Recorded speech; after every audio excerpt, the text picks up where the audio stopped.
I'm Wendy Johnstone. I'm with the Family Caregivers of British Columbia. And today we are talking about the power of saying no. So great. Um, sometimes, uh, sometimes saying no is really hard. And yet there's so much power in that small two-letter word in a good way. It really helps keep our values front and center. So saying, and one of the things that we say at Family Caregivers of British Columbia is that saying yes to something related to our caregiving role usually means that we're saying no to something else related to our own caregiver well-being. Uh, and we like to, draw that picture, that analogy sometimes, that when we say yes to something, we have to say no to something else. And so to flip it, sometimes saying no to something in our caregiving role means that we get to say yes to something else that is focused on our own health and our own well-being. So what we also know is that, of course, saying no in caregiving is incredibly difficult. Um, and we like to, to give permission to ourselves that often caregivers have feelings of overwhelm with too much to do and feeling like they don't have enough time. And so they're often they're often put in a position where they have to say yes. And so understanding, those ranges of and opportunities to say no are really, really helpful.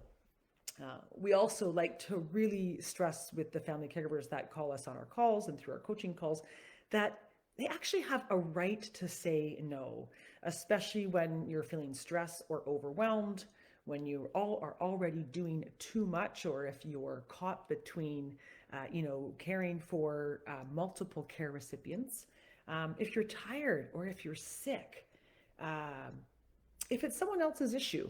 So if you're saying yes, but it's not, it's that other person's issue or problem, you have the right to say no. If it really takes away from your own values and wishes, it's really important to look at the reasons behind why you're saying yes, and to know that you deserve and you need some time for yourself, however that looks. So one of the areas that we like to connect with caregivers on is really understanding the beliefs that we as caregivers attach with saying no. So, and actually also why we say yes. But for today, because we're talking about the power of no, we'll focus on that. So if you can step back and take a second and ask yourself, so as a caregiver, you can answer the question. So, people who say no are, so things that come to mind. People who say no are selfish. That's the first one that comes to mind in my world. That if I say no, I am being selfish. People who don't say no are, self-centered. They're not thinking about other people. Those are some examples of understanding why we say no, or what we think saying no means, can really help bring clarity to our own personal belief system. And I can tell you that I have gone on a very, very big personal journey about learning to say no more. And I have actually received a lot of support and encouragement from other people, in my life, who have seen a massive difference in the Wendy that said yes all the time to the Wendy now that is really understanding or protecting my own self-care time. And it's that, major difference that, keeps me on the straight and narrow, so to speak, as much as possible. And so to hear all of the other people really encouraging me to continue down that path is really, really helpful for me. So that's one thing I will say is that the power of saying no is also really helpful when we have other people around us that also support us in that position. Another really helpful exercise in understanding um, where our priorities are at is also to ask ourselves, what in my life do I need to say no to? Um, and you can write these down. You can sort of just brainstorm. It doesn't take long, 5 minutes just to write down. Um, and then you can also ask yourself, what currently stops me from saying no um, to these things? And there are always, it's never just as simple as that. Sometimes doing the exercise really helps bring out areas that we have to say yes to. We might want to say no to them, but we have to say yes to because of our current caregiving situations. And that's okay. Sometimes that exercise is just really helpful to also help really clarify the parts of caregiving that are important to say yes to, and then also trying to find other ways where we can still say no, within that list of things that we've written down. So it's this idea of bringing awareness to the why behind our action. It's just very helpful either to understand. It can also give us a lot of acceptance of like, okay, this is where things are at right now. I'm going to have to say yes to this, even though maybe I don't always want to say yes, but this is the way it is right now. And I'm going to try and find, another area where I can say no to. That will help maybe create some space or a little blue sky in my day to day. I also think that, circumstantially, it's also really important to acknowledge that sometimes timing is everything. And so even just acknowledging that we want things to be different is an incredible first step. And also to understand that, sometimes it takes time and things don't happen overnight. So having some realistic expectations around our ability to prioritize our own selves and be able to find ways where we can say yes to a bit more for our own overall well-being is really important as well. So one of the areas that comes up for caregivers is guilt. And so as we learn to say no more, generally what can happen is we can feel this guilt associated with that. And some would argue that that's actually a really good thing.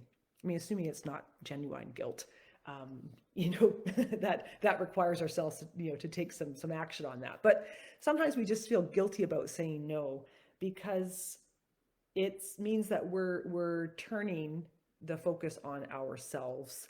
And that's often a little bit uncomfortable because the focus is now on our, positive well-being.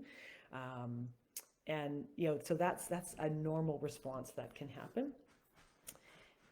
And I think we like to try and say that what it does is it's sort of creating a sense of, positivity in our life. That, those internal worlds is that saying no, even if I feel a little bit guilty, is still means that I get to feel strong about the decisions that I'm making. It's also really important to acknowledge that, one size doesn't fit all. So,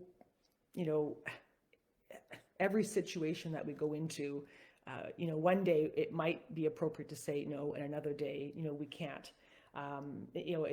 Obviously, if someone has, if someone that we're caring for has a major health issue or things have changed, well, then we probably can't say no on that particular day because the importance of us saying yes has a much higher, relative, to the situation.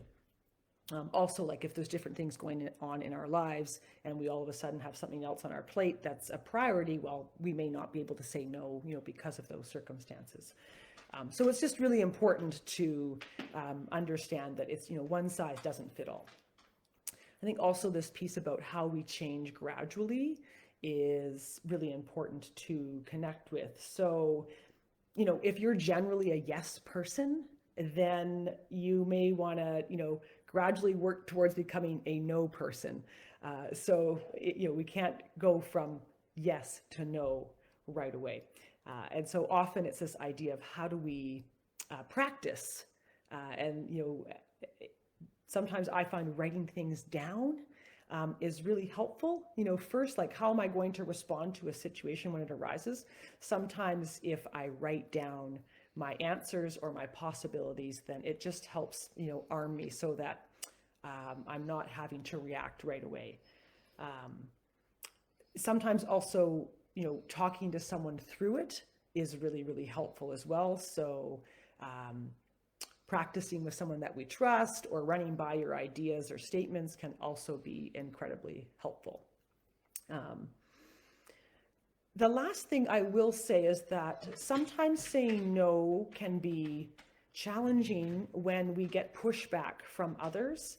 And so again, having some key sentences or statements can be really helpful, because if people, and this is something that often we hear, is that, when a care recipient is relying on us to say yes, then sometimes it's even harder to say no. And we may get a little bit of, pushback from that person because, they're expecting us to say yes. So just remaining firm is also, another strategy, and having one or two different ways to say the same thing, but, saying no in one or two different ways can be incredibly helpful. And finally, I guess this is how we can also help you as a family caregiver. When you call our caregiver support line, we can also support you and be that person on the other end that can help you understand your priorities and even go through some of the exercises with you and help you create a plan to say no more often where it's appropriate. So sorry about the sound at the start. My apologies. Glad we got that. Glad we got that resolved. I hope you all have a wonderful month of June, and I hope we get some nicer, sunnier weather coming up. And feel free to reach out to us if you need any further support. You can check out our resources online. We have lots of great podcasts and webinars and articles around boundary setting and how to be more assertive in our role as a caregiver and focusing on our own caregiver well-being. So have a wonderful month, and we'll look forward to seeing you next one. Take care. Bye-bye.